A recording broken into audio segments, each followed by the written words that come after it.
ئەگەر پێت خۆشە خی گەورە لێت ڕازی بێ، پێت خۆشە خوا لێت ڕازی بێ، دەی سپاسی بکە.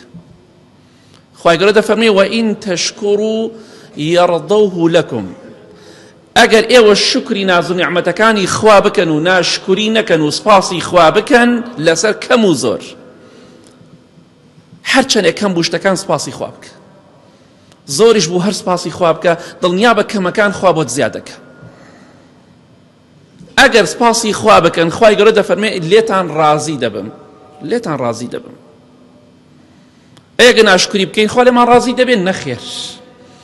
یەکێ لە پیاوچاکان کە ئیمامی ئەبوو قیلابەیە خی گەورە چاوەکانی لێ سندبووە، چاوی نەبوو، هەردوو دەستی بڕابووە بۆی نەخۆشیەوە، هەردوو پێیەکانی بڕابووە، مناڵیشی هەمووی بردبوو بە بەرچاو خۆیەوە.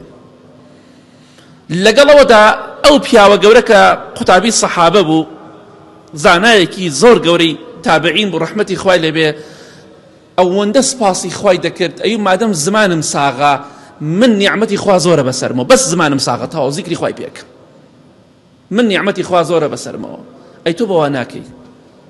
ئەویت وەڵڵاهی ئەگەر خوای گەورە لە ئاسمانەوە ئاگر ببارێنێ بەسەرما و بمسووتێنێ، وەڵڵاهی ئەگەر خوای گەورە فەرمان بکە با شاخەکان بکەونە سەرما و پانم بکەنەوە، وەڵڵاهی ئەگەر خوای گەورە فەرمان بکات بە بەحرەکان و دەریاکان نقمم بکەن و بمخنکێنن، والله ئەگەر خوای گەورە فەرمان بکات بە زەوی قوتم بدا مەزدەد لڕەبی ئیلا شکرا، والله هیچ لای من زیاد ناکات بۆ پەروەردگارم ئیلا سپاسکردن نەبێ.